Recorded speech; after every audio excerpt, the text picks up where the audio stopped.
The lead counsel to IPOB and Nnamdi Kanu's legal team, Chief Ozekhome, has come to the public domain to emphasize and explain further to the public the reason why he scripted the famous letter written to the President of Nigeria, and in this letter he explained the reason why it is necessary for Nigeria and the presidency to release Nnamdi Kanu immediately, unconditionally, as the UN on arbitrary opinion has given.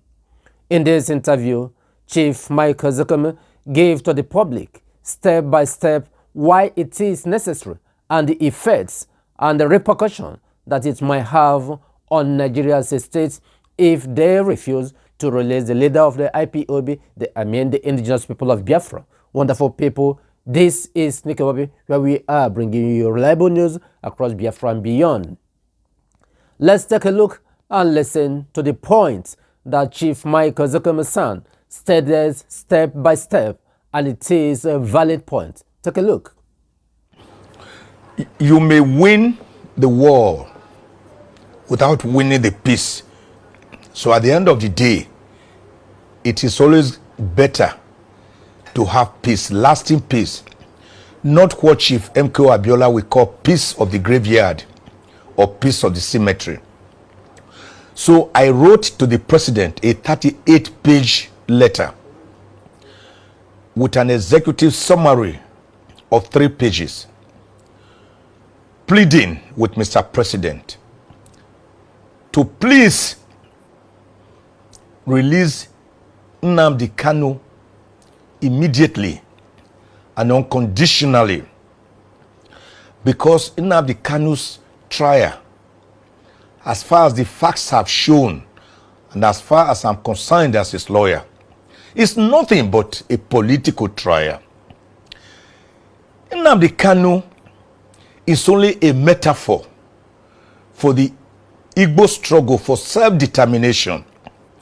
And self-determination is recognized as a right by several international instruments.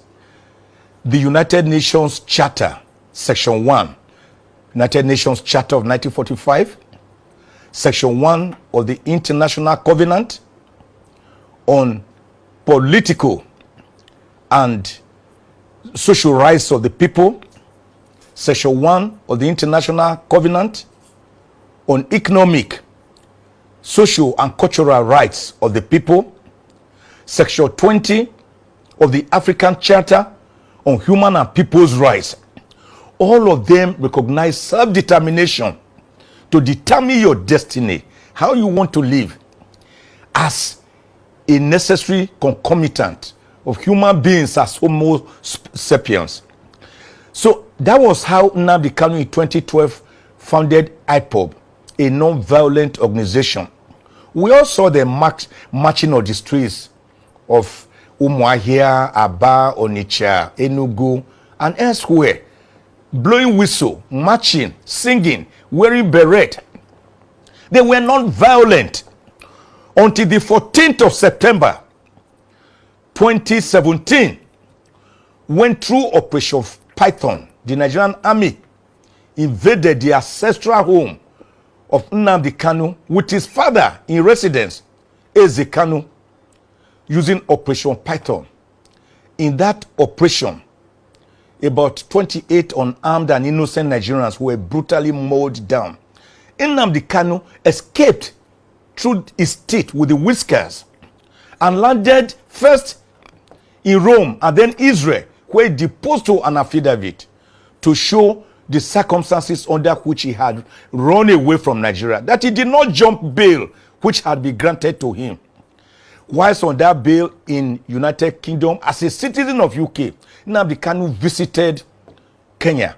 And on the 26th of June, 2021, Nnamdi Kanu was forcibly abducted, like was done to Maru Diko on the 9th of July, 1984. He was kidnapped, forcibly abducted, blindfolded, tortured, and brutally, horrifically renditioned back to Nigeria without Nigeria undergoing the due process of extradition law and going by the doctrine of specialty, which says you can only be brought back to face the trials on which you have been rendered, not existing counts, right, and not the existing counts on which you were being tried.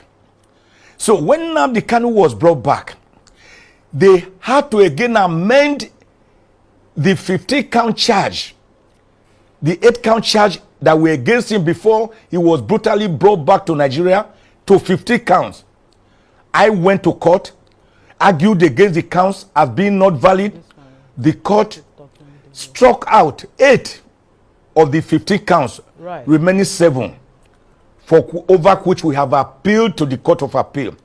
I have made this appeal to Mr. President because you notice that being the metaphor for the Igbo struggles, even though it's not physically outside prison, outside the gulag of SSS where it's currently being kept under inhuman and degrading treatment, as found by the United Nations Working Group on Arbitrary Arrest in its report and ruling of 20th of July this year, the Igbos of the Southeast still obey him on any day his matter is coming up by sitting at home. This grinds to a halt businesses and the normal way of life. What I have done, right, is to appeal to Mr. President to, to use extrajudicial means, okay, not by force, but by calling upon the Attorney General to use Section 174 of the Constitution of the Federal Republic of Nigeria, 1999, as altered, as amended, to enter a nolle prosequi for, right, Nnamdi Kanu. What does it mean? If I may come in, discontinue the present counts or charge going against him. Yeah, the consequences for a country is to turn a country into a pariah nation. If United Nations Organization, the Charter of 1945, to which you are a signatory, you are a charter, you are a citizen of the world, by being recognized by the United Nations, and it has given a ruling, and you ignore it, there are usually consequences. Such a country is turned into a pariah nation. When you talk about treason, Section 15 of the Extradition Act says you can only rendition a person back, not for counts that were already going on, but for the matter you think he has done wrong there. So the United Nations Working Group indicted the Nigerian government and the Kenyan government for brutally bringing Nnamdi Kanu back to Nigeria and keeping him under horrendous treatment. Treason, there are no counts really bordering on treason. The nearest they have is what they call treasonable felony. But we have shown the counts for what they are: empty, hollow, vain, vacuous. Counts that have no substance, full of sound and fury, signifying nothing.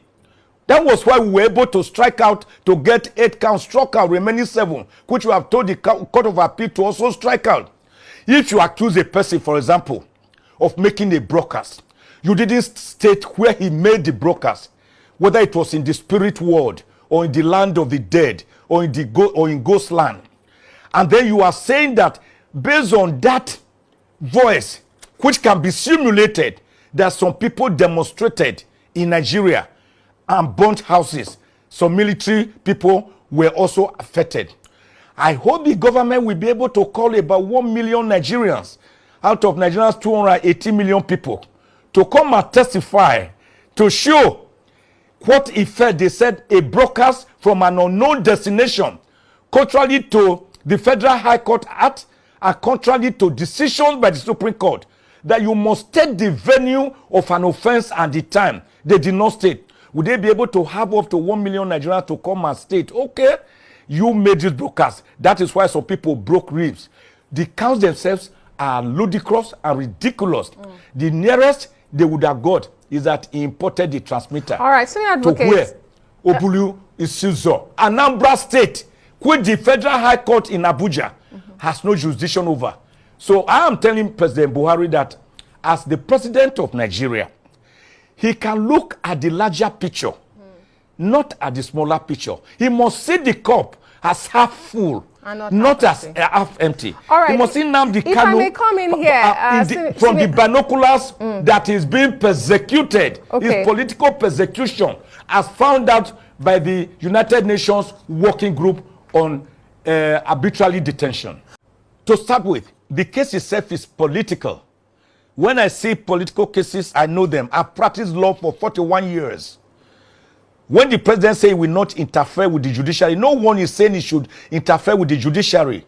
I do not expect Mr. President to go before the judge and say, hello, I want you to withdraw this case. I've struck it out. It doesn't go that way. Nor will I ever advocate for that. What I do say is that the president is the appointer of Abubakar Malami, the attorney, a senior advocate of Nigeria, the attorney general of the federation.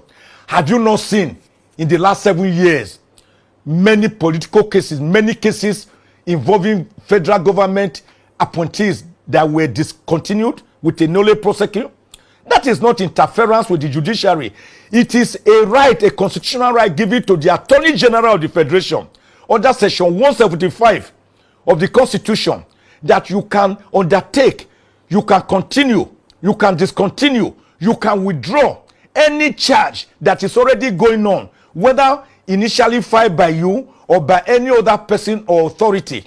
But the attorney general cannot do this by himself, because he's an appointee of Mr. President, because the tail cannot wag the dog, because the messenger cannot become greater than the person who sent him a message. That is why I'm saying the president, as commander-in-chief of the armed forces of Nigeria, and as the president, using his executive powers under section 5 of the constitution, does have the power to instruct the attorney general to say, look, it is more politically, socially, culturally, economically productive to have Nnamdi Kanu released immediately and unconditionally from detention, so that there will be peace again in the restless southeast part of Nigeria. Is southeast not a part of Nigeria? Have you not seen that each day Nnamdi Kanu is going to court, or when they believe that he's going to court, that the entire place is locked down, and that has been going on for over 3, 4, 5 years? Is Mr. President, can he not see southeast as part and parcel of Nigeria, and discover that the best solution to this is political solution? That is not interference with the judiciary. It is by simply instructing the Attorney General of the Federation, who will do what the law says he can do under section 174 of the Constitution. I assure you, my dear sister, that is not interference with the judicial function. Rather, it is in compliance with our judicial tenets. Well, the UN has various sanctions that can be imposed on a country that willfully defies any of its agencies, particularly on matters having to do with human rights of the citizens. The UN, in this case, through its agency, has found that Nnamdi Kanu was brutally tortured, that even we, his lawyers, are not given access to him, and that we are even being dehumanized. Do you know, when we visit SSS, everything, every single thing, up to pen, up to coins, up to naira notes, up to handkerchief, up to your shoes, have to be removed before you can see Nnamdi Kanu? How do I confer with my client without a file, without books, without papers for us to have ideas? That is not a fair trial. The same people who accuse him, who got him renditioned back to Nigeria forcefully, under torturous circumstances, blindfolded, on the 26th of June 2021, are the same people who investigated him, who accused him, who are prosecuting him, and they are the people who are also his custodians, keeping him under solitary confinement, with his health failing on a daily basis. His health failing. Nnamdi Kanu's health is failing on a daily basis.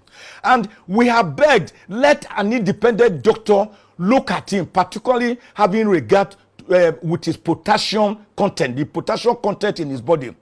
And he's draining away. And he is kept in solitary confinement. It can only be open on certain days of the week just to see the sun. Don't you know vitamin D that you must have the sun? Now, if the government does not do that, that means the government is saying, telling the United Nations, go to hell. Although we're a part and parcel of you, we can do anything we want to do and ignore you. And there are consequences. Many of them, legal, constitutional, international, conventional, and including a country being turned into a pariah in a way that when you speak, they will say, oh, don't mind them. They are not rule of law compliant. That is not the kind of image we want. I know President Buhari, I'm sure, and I urge him not to leave behind such a legacy.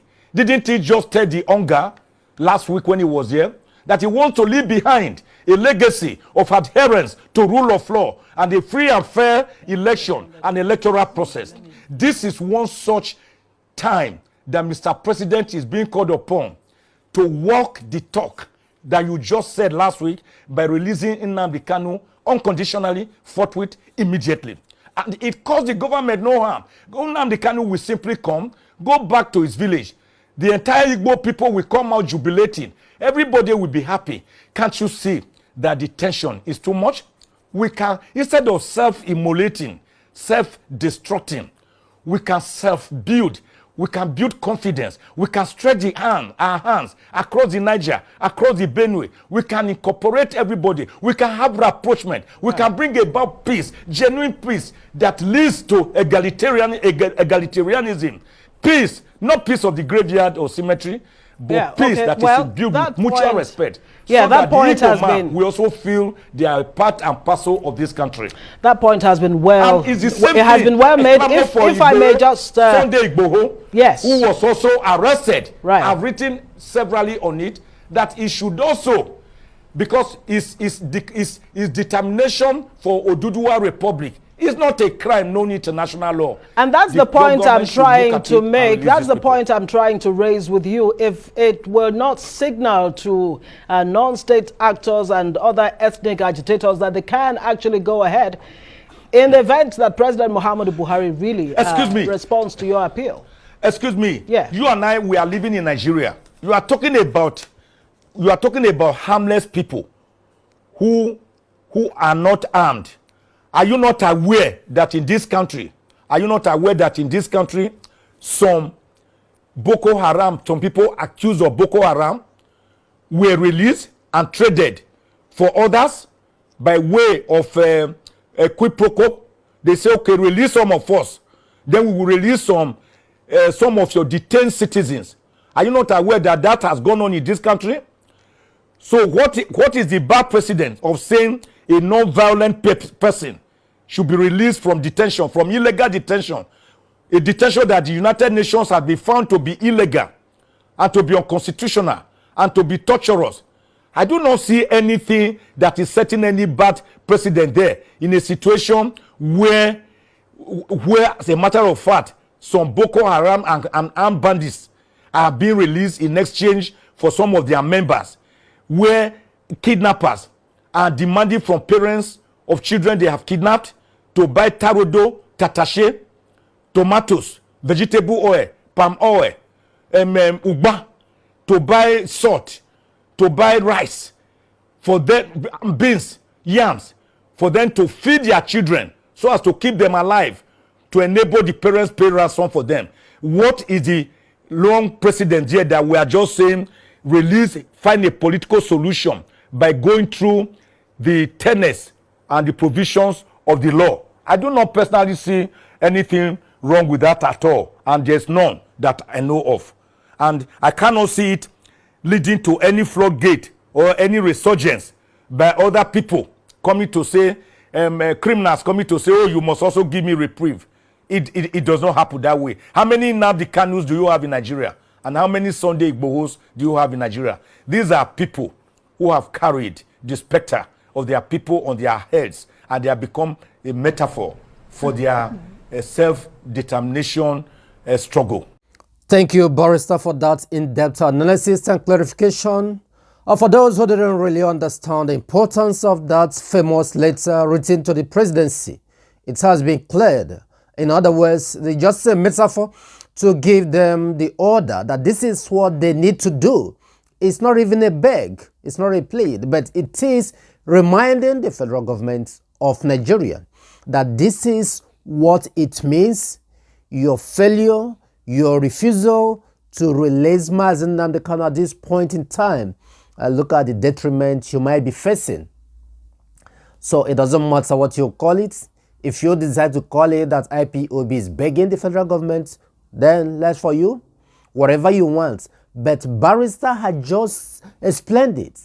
What it actually means is giving Nigeria order. If you fail to do this, this is what you get at the end. So it's better you say it from all angles. Wonderful people, we thank you once again for listening. We must maintain that we are Biafrans, and it is in Biafra land that all of us have our citizenship, and until Biafra is fully restored, we will not rest. May you remain safe and blessed wherever you may be.